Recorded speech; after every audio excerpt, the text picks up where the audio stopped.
राजनीतिक बाजार में खबर बहुत गर्म है कि जब से राघव चड्ढा एंड गैंग वाला कांड हुआ है तब से संजय सिंह और कुछ कांग्रेसी नेताओं की नजदीकियां काफी बढ़ गई हैं।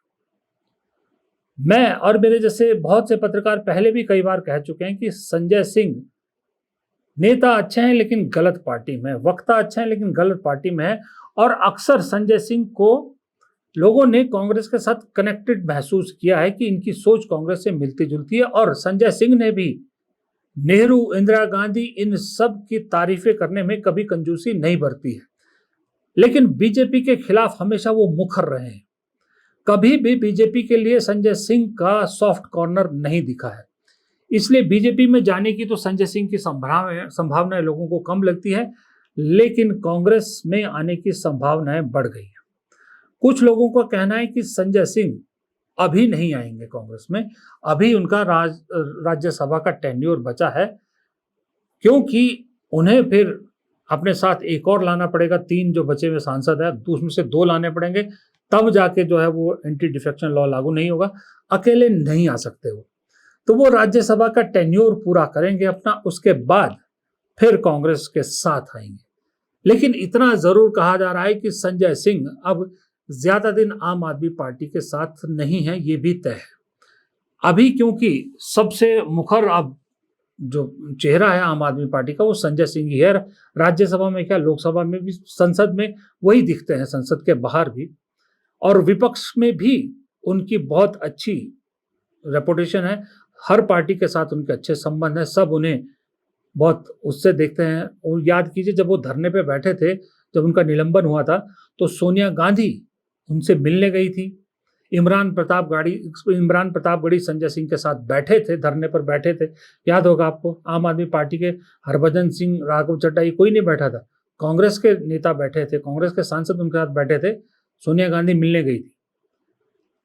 दूसरी बात, संजय सिंह इसलिए भी थोड़े से नाखुश हैं कि जो सारा मामला हुआ है ये संजय सिंह को भी मालूम था कि कुछ पक रहा है राघव चड्ढा को लेकर, लेकिन जिस तरह से हैंडल करना चाहिए था अरविंद केजरीवाल ने इस मामले को उस तरह से हैंडल नहीं किया। कहा यह जा रहा है कि पार्टी में अब बहुत आवाज उठने लगी है कि अरविंद केजरीवाल, मनीष सिसोदिया, ये सब लोग दिल्ली छोड़कर पंजाब में क्या कर रहे हैं। क्या वो बात सही है जो आरोप लग रहे हैं कि ये लोग वहां सिर्फ पैसा इकट्ठा करने के लिए गए हैं क्योंकि वहां सरकार है।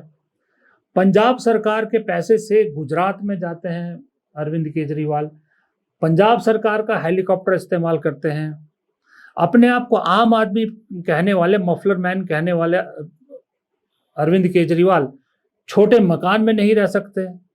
सांसद मित्तल के घर में रह रहे थे, बंगले में रह रहे थे दिल्ली में, और खुद पंजाब में अगर जाओ तो Z+ सिक्योरिटी वाला कॉन्वॉय पूरा उनके साथ चलता है, इतनी सिक्योरिटी चलती है कि पंजाब में खेल होने वाला है। पंजाब की सरकार शायद, जानकार कह रहे हैं कि शायद अपना टेन्योर पूरा ना कर पाए, क्योंकि बीजेपी चाहती है कि पंजाब जैसा राज्य उसे अपने दम पर तो कभी नहीं मिलेगा, लेकिन किसी तरह से जुगाड़ करके, अगर आप में बगावत करके 1/3 विधायक अपने साथ मिला दिए जाएं, तो जो 10 महीने बाद विधानसभा चुनाव होने हैं वो बीजेपी की सरकार के अंडर हो।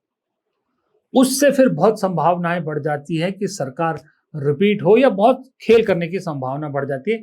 इसलिए पंजाब में जो आम आदमी पार्टी की सरकार है उस पर बहुत खतरे मंडरा रहे हैं।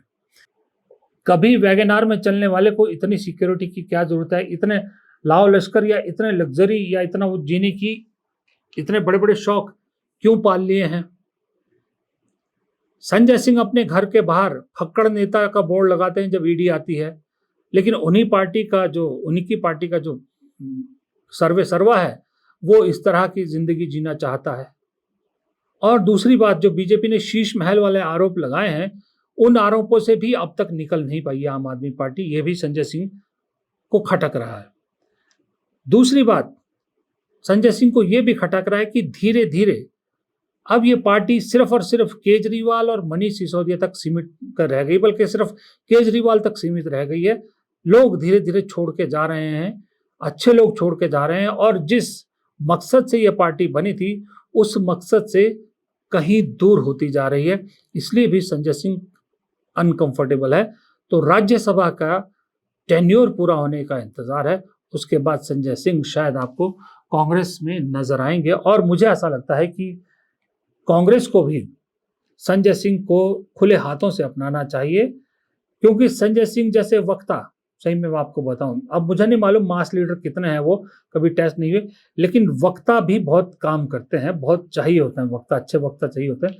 और वैसे वक्ता आज की डेट में कम है, हमारी संसद में कम है। तो कांग्रेस को या तो लोकसभा लड़वा के उन्हें लोकसभा में भेजना चाहिए, नहीं तो उन्हें अपनी पार्टी में शामिल करके राज्यसभा भेजना चाहिए, ताकि कांग्रेस की आवाज को, जो राज्यसभा में मजबूती की कमी है, वो कमी पूरी हो सके, राज्यसभा में भी उतनी ही मजबूत आवाज मिल सके।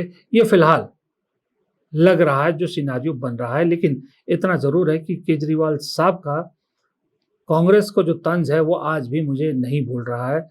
जब उन्होंने कहा था, सिर्फ पंजाब में सरकार बनने के बाद और राष्ट्रीय पार्टी का दर्जा मिलने के बाद, पत्रकारों से उन्होंने कहा था कि कांग्रेस को क्यों आप सीरियसली लेते हैं, कांग्रेस को सीरियसली लेना छोड़ दीजिए। लोगों ने भी सीरियसली लेना छोड़ दिया है।